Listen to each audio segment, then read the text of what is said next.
This video they're seeing in this cropped screenshot, I uploaded almost 4 years ago. This was a pretty big deal because back when I made it, it was after I had built my own PC for the first time. Prior to that, I had some laptops and secondhand pre-builds, but I'd never built a PC from scratch, and it ended up being an educational experience, and to this day I'm still using that exact computer. But the other thing that made that experience special was also that it was the first time I had bought a computer with the full expectation that I would be running a Linux distribution. I was already using Linux earlier that year, and over the years I've made little videos here and there where essentially I was documenting my experience using the Penguin OS. Now, I'm not really a Linux channel, I don't really see myself that way, but it is part of my catalog, although for the most part I've always come from the angle of video games. But I want to change things up and talk about the other angle that's also very important, the anime viewing experience. Now, if you've seen this video, then you already know what I consider to be the most convenient way to watch anime. I'm not going to explain this here because I've already had videos taken down in the past for mentioning the tool that I used in that video, but you can go watch it for yourself while it still exists. But today, I want to speak from a different angle, which is the more, I guess, official way of watching anime, and that would be through legal streaming services. Now, in the classic Twisted Dance fashion, I'm gonna complain about something that I absolutely despise about anime distribution: region locking. I've talked about this in the past, in which even modern consoles like the PS5, a device that is perfectly capable of running any discs regardless of the SKU and what region it was distributed for. We have long moved on from the days when you had to check the cover to see if the game had the NTSC or PAL format. But when it comes to home media such as DVDs and Blu-rays, for some reason this is still an issue. Now, as toxic as this practice is, depending on which hardware you buy, after doing some research, you can somewhat bypass this issue of region locking with optical media. But when it comes to streaming services, it's a bit more complicated. Best case scenario, some content is locked to specific regions and you may end up having to enable a VPN to change the country. But in the worst case scenario, the service as a whole is not available in your country, which could leave you in a trickier situation as far as what payment method and billing info you can add. Now, for a while, I was happy with only paying for Crunchyroll and HiDive, but eventually HiDive dropped support for protocols, so now I'm left with Crunchyroll and other services out there that may have licenses to some series that I care about, and this is where often I tend to disconnect from the current age of streaming services. You see, I might be willing to pay for a streaming service to watch anime, but that sentiment does not expand to other content. I can justify paying for Crunchyroll and even HiDive before they decided to limit support for certain regions, because at least for those services, it is realistic for me to regularly use them to watch episodes of anime, given their relatively large catalog. But with Netflix, Amazon Prime Video, even Disney Plus, in practice I'm really just paying to have access to content that I'm not that interested in watching. And that's why I eventually cancelled my Netflix subscription. The last anime I watched there was Isekai Oji-san, back when it was still running, and that was the first time I'd ever opened that website for several months. So unless you anticipate watching other content besides anime, it's difficult to justify keeping those expenses, especially when you consider how gimped your experience is when you use those services on Linux. You see, these streaming services often have different plans, in which usually the most expensive ones offer you higher resolutions. The problem is that even if you pay for those tiers, depending on which hardware and OS that you're running, you may not have access to those higher resolutions. With Netflix as an example, if you're using Linux, you don't have access to 4K or even 1080p. And you know, 4K is one thing, most anime isn't even rendered at 4K, but even a resolution as basic as 1080p isn't supported on Linux. And no, it's not because Linux can't handle 1080p. Before I get those comments saying, wow, Linux can't even stream at 1080p, what a decrepit OS, how can anyone use it? No, you don't know what you're talking about if you're spewing things like that. This resolution limitation is entirely Netflix's fault. And that's because the service requires a very specific version of Widevine, which is a video streaming DRM that requires hardware decryption, and Linux web browsers just simply don't come shipped with that. The version of Widevine that they have is more so software based, it's called Widevine L3, meanwhile the one required for higher resolutions is Widevine L1. So even though you can still stream the videos, the services will arbitrarily lock the resolutions to 720p or lower. usually to prevent web rips of higher resolution footage, which I guess would still give some value to subscribing to those services if they want something as basic as 1080p, I guess. Honestly, Netflix isn't even the worst example of this. Amazon Prime won't even let you stream at 720p, it will just arbitrarily lock you to 480p. Yes, we're back to the 2000s. Now, if you're wondering if it's possible to implement Widevine L1 to Linux, well, the answer to that is, honestly, it doesn't matter. Even if it's technically possible to implement hardware DRM, no matter what, with Linux, the user has full transparency and visibility over the kernel, meaning that Google and every single person involved in this are never going to fully trust Linux because in essence, we have too much control over our operating system. They can't just integrate a backdoor into your computer the same way they can do with macOS and Windows, because in those instances, the end user has no visibility on the OS. They're closed source, so they can control what's running underneath, with the confidence that the end user can't interfere with it, which I think is kind of messed up, but that's just a dystopian world that we currently live in, but it's one that I, for one, refuse to live in. Now, I have heard of workarounds such as using Waydroid to install the Android apps, as well as using Wine to install either the Windows version of Google Chrome or any of the native apps when they're available, but here's my personal solution. Don't bother. There is certainly a hypothetical world where paying for the likes of Disney+, Hulu, Amazon Prime Video, and Netflix might make sense if you have a living room television with either family or roommates that can explore a variety of content with smart TVs, which gain access to 4K content by default with HDR, and to people in those positions, I think having to put up with 720p or 480p on your computer is something that you can somewhat bear. Me, on the other hand, I cannot justify this. You know, in spite of all the criticism that Crunchyroll has received from the anime community, and don't get me wrong, there's definitely things to criticize about Crunchyroll, especially after the alleged data breach, but if there's one thing I'll always give them credit for, it is the least cumbersome anime streaming service to use on Linux. It lets me stream at 1080p with no arbitrary DRM restrictions. There's an Electron web app available that you can install, not official, it's built and maintained by someone else, but it's as close to a desktop app experience as you can get. But of course, if all I do is rely on Crunchyroll, I'm not going to be able to experience the full extent of the variety of animated media that Japan has to offer. Now, this is where I would usually pull up my pirate hat and talk about my old favorite command line tool. But for this video, since we're mostly going to go legitimate, we're instead going to jump to the next stage, that being DVDs and Blu-rays. With that said, go watch this video if you're running against the wall. Now, full disclaimer, the old days of DVD slots on your PC case or laptops are long dead. If you're going to enter the world of collecting physical media, you're gonna have to look for one of those USB type disc readers. Now, when it comes to DVDs, it's pretty straightforward. The libraries and dependencies necessary to run DVDs are nothing that you will lose hair over. So, as you can see with this oh no, I think I put the wrong disc. Actually, you know what, screw it. It came from Japan, it's from a Japanese magazine, it features a cosplaying model that I like, you're just gonna have to deal with it. Anyway, if you have these three packages, you're most likely going to be fine. There is one package that you might need to install for an older version of the Java runtime, but that's gonna be more important for Blu-rays. VLC is a great tool that you can use to play discs if you have a USB disc reader. You see, if you ask me, if you're gonna buy a Blu-ray player specifically for watching anime, it's very likely that a full HD Blu-ray player is all you're really gonna need. While I wouldn't discourage you from buying a 4K Blu-ray player, the truth is, most anime out there are not targeting 4K, and I'm sure this might change in the future, especially as 4K televisions have pretty much become the norm, but for the time being, you can save a lot of money by going with 1080p Blu-ray readers for your PC, and frankly speaking, there are good reasons to own one. You see, I'm someone that owns a PS5, and I can tell you right now, this is more useless to me than a PS3 as a home media device. Not only can this not play something as basic as an album CD, which, hey, if we're gonna talk about Japanese media, I own a few albums and EPs from Japanese singers. I can't play any of them on my PS5 because it doesn't support it. Meanwhile, the PS3 can, and if you jailbreak it, which nowadays is fairly easy, you can change the region format support to allow you to play media from outside of your regions.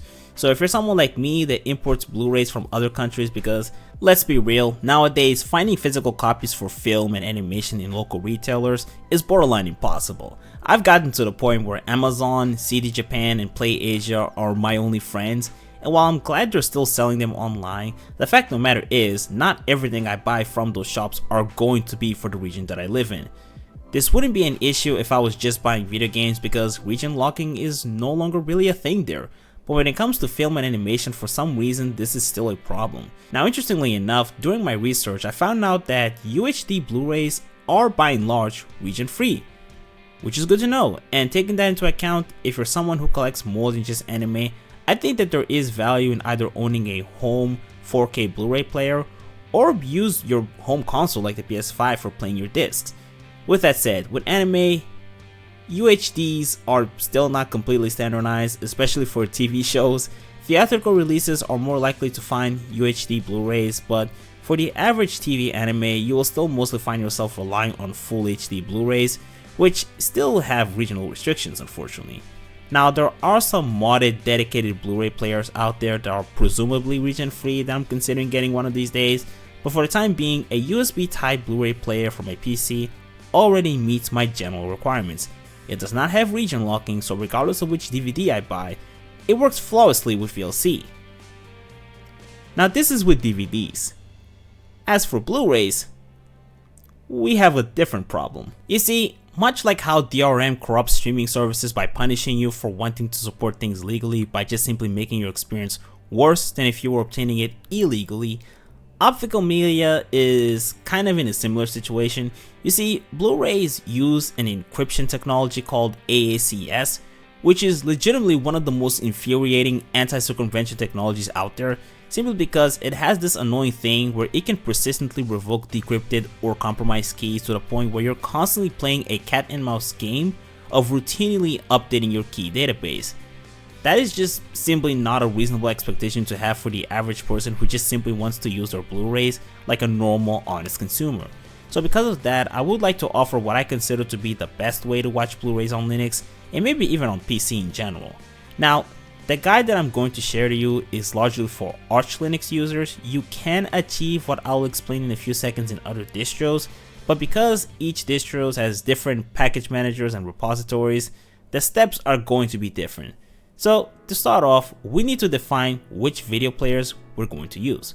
For the initial step, we're going to be using VLC, so we need to make sure to type sudo pacman -s VLC VLC-plugins-all and lib Blu-ray. After they're installed, your biggest partner in this rom-com will be MakeMKV. Now, for those of you who don't know what MakeMKV is, it's a ripping tool that allows you to dump your DVDs and Blu-rays. It's been around for quite some time, and it has been an integral tool for media preservation. Now, it is proprietary, which usually isn't my thing, but I'm willing to take this one L for the greater cause. Now, the thing is, MakeMKV uses a library called libmmdb for AACS decryption that can actually be used across your entire system. So while before you would need to install libAACS from official repositories, which although they work, they are more prone to that key revocation cat and mouse game that AACS is known for. If you instead choose to rely on MakeMKV's libraries, your process of watching Blu-rays becomes a lot simpler. Now, I have seen some guys online recommending using the flatpak versions of VLC, MakeMKV, and the required plugin, but I'm gonna be honest with you, I have not had much fun and success through this method, so I decided to just go with native packages.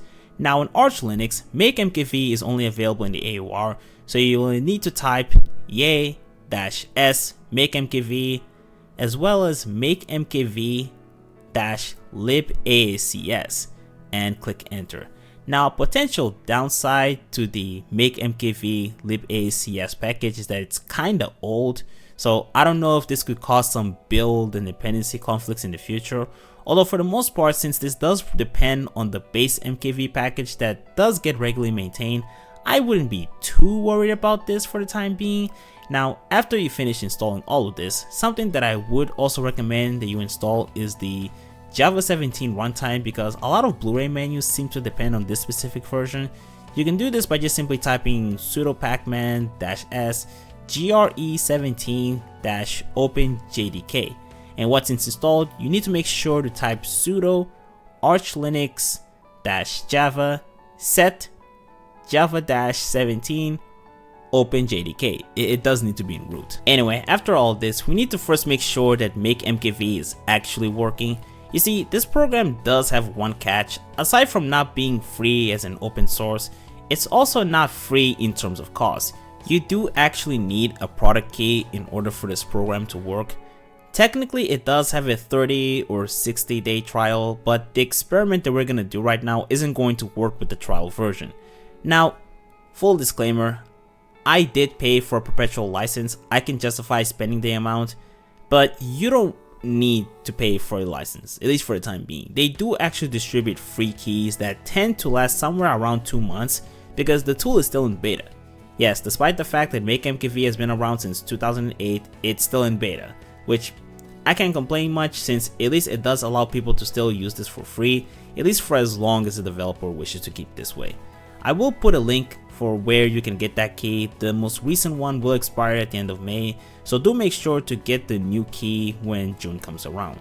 But anyway, after you register a new key, there is still something that you will most likely need to do, because you see, your computer and the respective software may still not be able to recognize the disks because you need to preload certain modules. So make sure to type in the terminal echo sg, then a little bar at the middle, then sudo t-a/etc/modules load.d/sg/conf. And if necessary, you can make sure to restart your PC to make sure this actually worked. But at the same time, you can also just load the module right now by just simply typing sudo modprobe sg. And if you open MakeMKV again, it should now recognize your Blu-ray reader. So now the ultimate test is to see if VLC will work. If you followed all my steps correctly, then VLC should be able to read your Blu-rays just fine, which I find it to be pretty mind-blowing when you consider just how hostile Sony and other media distributors have been towards the PC community throughout the years, antagonizing its users, shipping out undisclosed invasive rootkits, requiring specialized proprietary software that sometimes didn't even work. Despite all of this madness that has prevented physical media from being a simple and smooth experience on PC, we the community have found ways to take back our much needed control and convenience that we deserved. In fact, you can achieve even further beyond this.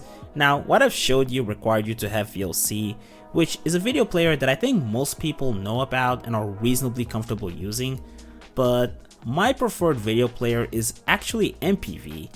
And you can run Blu-rays with it, but MPV is a much more lightweight and less graphical with its interface, so you often have to either use command line arguments or custom configs for more advanced usage. So as an example, to run a Blu-ray disc, you might have to type this command that's on screen into the terminal, although the directory address that you're seeing here is based on how my file system is formatted.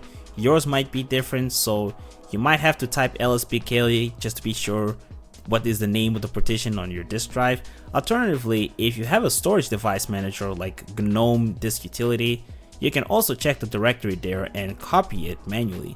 With that said, although it is definitely possible to run Blu-rays with MPV, there are some UX challenges. For example, MPV is not going to be able to run Blu-ray menus. With DVDs, you can kind of run menus, though the feature is kind of broken and oftentimes less than desirable. Now, normally MPV will default to the highest length title to play automatically, which is very convenient for movies. But multi-episode series defaulting to the longest title isn't particularly ideal, which is why this would be the one instance where having a menu support would be ideal, as it would allow you to select the episode that you want to watch. And it's not even that you can't select the episode in MPV, you actually can. There's a little menu at the bottom left that you can open, which has some additional features, including selecting the episode. However, the mere fact that the MPV will just default to a random episode based on the length can still be somewhat annoying. Beyond that, there's also the issue where after the video ends, MPV will usually just close the window. Now technically there are ways to configure MPV to not close upon the video ending, but that still doesn't really fix the issue because you still have to load the Blu-ray again after the episode ends, which still ends up being a burden to the overall user experience. Now if all of this feels daunting to you, I'm just gonna tell you right now, stick to VLC. You don't need to overcomplicate your experience any further by trying to fiddle with things that are not really all that necessary for you to stress over, especially when you already have a perfectly reasonable solution with VLC, a video player that you're most likely already familiar with.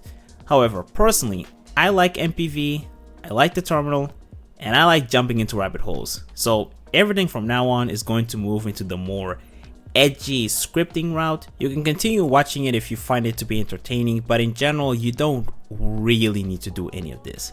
So in the description of this video, I'm going to attach a GitHub page that I wrote just so you can copy the script that you're gonna have to use in order for this to work. So for starters, there are 3 packages that you will need to make sure are already installed, which are MPV obviously, FCF, and grep. After this, you will need to create a file that can serve as the shell script.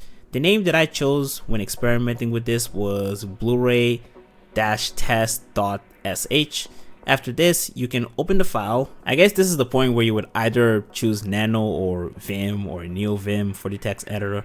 I'm just gonna go with Kate just for the familiarity of a graphical interface for the audience. And it's right here that you'll have to copy this little bash script, and afterwards, make sure to save it.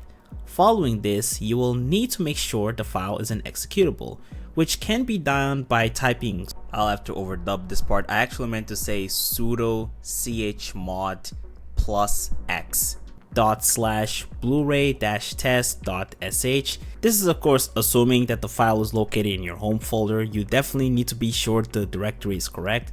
You can even right click it and select copy location just to be sure. Once you're able to do all of that, try to run the script in the terminal by typing /blu-ray-test.sh, which in the end should look something like this. It will take a few seconds to load the disk, but afterwards all of the titles will be loaded. And the neat thing about it, you can select any of them, click it, watch the episode, and after it finishes it will reload the previous section, which includes the last selection, making it incredibly convenient for binge watching anime.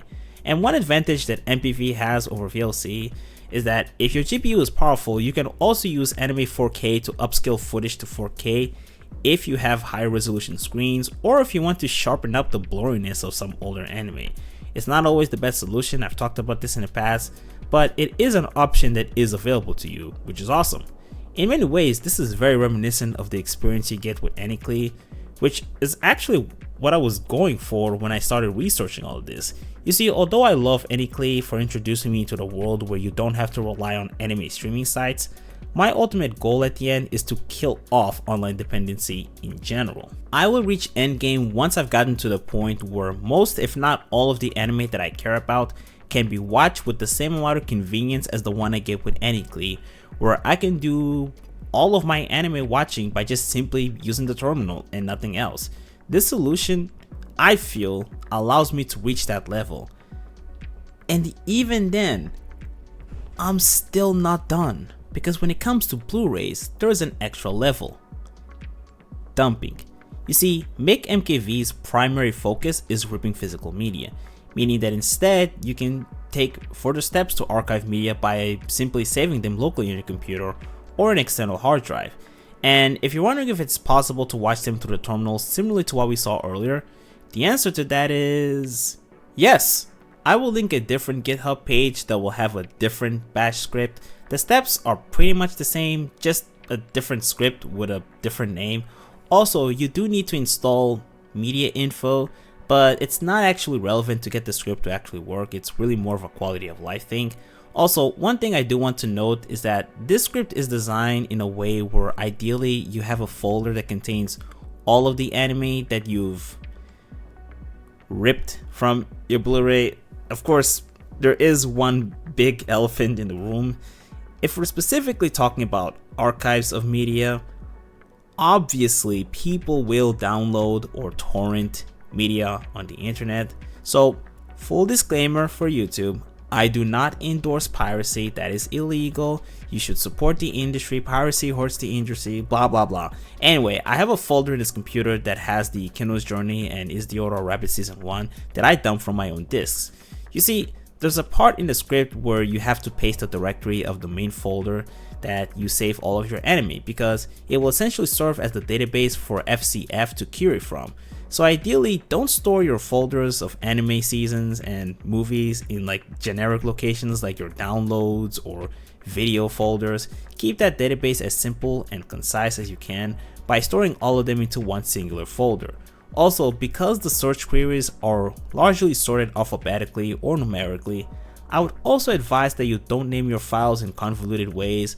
I've already had to look up on how to adjust the script to take into account a few different scenarios, like when different folders can have similarly named files. You probably don't have to worry too much about this, but I still wanted to warn you about it. Anyway, if we type Kino, it will show all of the episodes of Kino's Journey, which is awesome.